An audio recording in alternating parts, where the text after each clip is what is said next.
Hey guys, welcome back to my channel Rewind That. It's your girl Miss K. If this is your first time coming across my channel, welcome. Please be sure to subscribe if you like the vibe and hit that notification bell so you know when I upload more videos like this one. Alright guys, today we are going to be doing a recap of the season premiere of Force, Season 1, Episode 1 called A Short Fuse and a Long Memory. Alright, this is not a review guys. I am doing a recap. Okay, so I'm just going to be going over some major points that happened in the episode. When I do a review, I kind of go scene by scene and kind of cover the majority of the episode like that. So, since it took me like a day and a half to get through this episode, we are just going to do a recap, all right? So, we see that Tommy is on his way to Cali, but he stops off in Chicago and he tries to see about this older woman who, at the time, I assumed that it was his grandmother, right? Or I was trying to figure it out, but we did find out later that it was indeed his grandmother, okay? But anyway, he finds out through this guy who was supposed to be some type of ghetto meter maid or whatever that his grandmother is in a convalescent home. All right. So now we're going to go over to Tommy meeting this barmaid named Gloria or Glow. And she wastes no time giving it up to Tommy, okay, even though she had something going on with Victor. And Victor is the son of Walter Flynn. Walter Flynn also has a daughter named Claudia who wants to get in on the illegal action. But her father tells her that the work that they do is not suited for women, all right? And she needs to focus on keeping them legit. Like, that's her job. Do the books, okay? So we can already see that Claudia, she's going to get herself involved whether her father likes it or not, okay? Meanwhile, Tommy gets into it with Vic over a parking space incident that took place in front of the bar. Tommy broke Simon's arm, who is Vic's man, right? Then Tommy takes Simon's phone and was able to use it to get a location on Vic. So once Tommy gets the location, instead of killing Vic, he holds a gun on him and tells Vic to introduce him to the Connect. And of course, Vic warns Tommy that he is making a big mistake and he doesn't know who he's messing with. But Tommy let Victor know that it was even a bigger mistake for Vic to flex on him earlier and that he has 0 Fs left, okay? Like, he don't even care.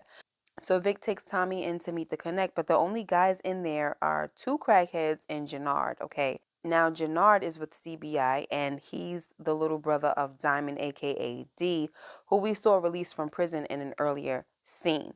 All right, we also saw Jay from J More Reviews playing a prison gang leader who clearly wants D to die, all right? He tells his crew to let D get comfortable on the outside, then they're going to turn his water off once they catch him slipping.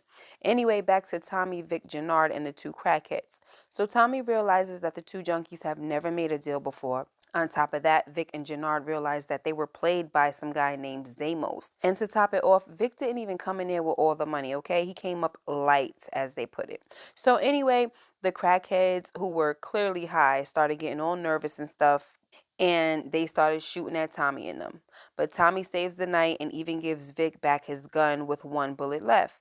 Now, y'all already know that if the tables were turned, Tommy would have killed Vic for violating like that, right? But Vic doesn't kill Tommy. He lets him go, but Tommy wants a fee for saving Vic and Jannard's lives. So Vic pays him, but Tommy also takes the bag of weight. And when Tommy walks out, Vic looks at Jannard and tells him that Tommy is a dead man walking. So after all this, Jannard and Vic go back and tell their siblings what happened. Jannard tells Diamond about a white dude who came through, saved his life, but then left with the bread and butter. And on the north side, Claudia chews Vic up about working with the Yardies. Claudia tells her brother not to be stupid. Meanwhile, Dee tells Jannard that they need to find Casper, aka Tommy. Next, Tommy goes to visit his grandmother, and surprise, surprise, guys, some black dude came up on him and was like, "Who the heck are you, and why are you visiting my grandmother?" So Tommy was like, I'm her grandson too, okay? So then I was like, okay, Tommy, you got yourself a black cousin. What up, cousin? You know? But to my surprise, this ain't Tommy's cousin, okay? It's his freaking brother, guys. So anyway, his brother tells him that he was raised by his pops, and Tommy basically lets his brother know that he was lucky he wasn't raised by Kate and that Kate is dead to him. But before Tommy leaves, He made sure he got his brother's number, which we saw later that he threw away, and then he had a change of heart and took it back out of the garbage, which I was glad he did that. All right, so next we get to Diamond and Jannard, and they go into a barbershop where I assume Diamond used to cut hair there, right? He thanks Jannard for keeping up with the rent, but Jannard was like, nah, bro, I did you one better. I made you an owner. This spot is yours, mortgage free, taxes paid and all, right? So, of course, D was very appreciative of this, and what I want to say about this, guys, is that so far, I think that the brothers' storyline is the story that I'm going to be checking for in this series, okay? The story with the brothers, D and Jannard.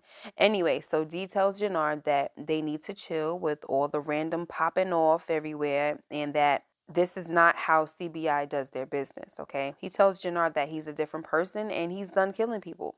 But Jannard, he ain't trying to hear that, okay, guys? And he tells his brother that a lot has changed in the past 15 years, okay? Then he changes the subject and tells his brother that he's going to take him out tonight and show him what he's been missing. Next, a weird guy comes into the shop.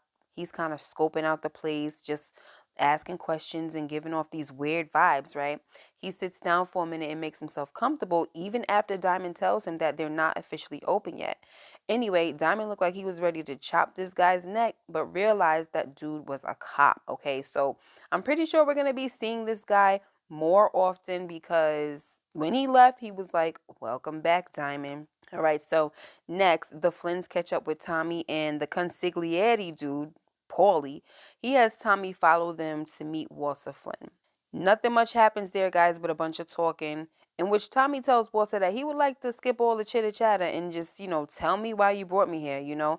Bottom line is that Tommy figured that since he wasn't dead yet, Walter must have brought him there to thank him. So he was like, you're welcome for saving your son's life.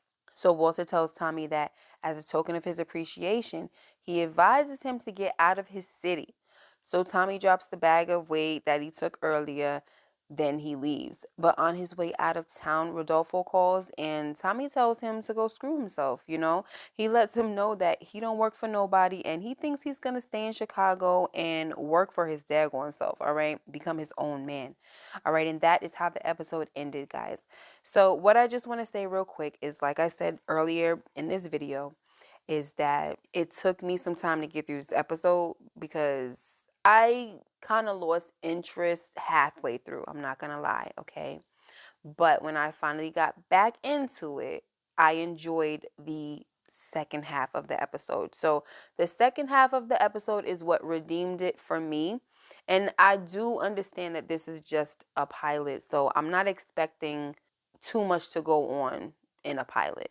But I guess I kind of felt like it was a little boring in the beginning and just not that interesting, so it just took me some time to get through it. But look, I have faith in this show, and I am thinking that it's going to pick up, and I'm going to stick with it, all right? So next week, hopefully, the episode will be a little more intriguing, and I will do a full review. But I'm not going to lie, guys. If it continues to be like half and half, I'm just going to do recaps, all right? But anyway, let me know what you guys thought about this episode. Are you more interested in the Flynns, or are you like me and you're more interested in the story of Diamond and his brother? I think that's where a lot of the action is going to be at, in my opinion. I'm not sure if that's the route they're going to go, but I feel like that's where a lot of the action is going to take place when it comes to Diamond and his brother and Tommy. All right. Anyway, guys, thank you so much for stopping through. Make sure you like, comment, and subscribe if you haven't already, and hit that notification bell so you know when I upload more videos like this one. Until the next video, you guys take care and be blessed. Bye-bye.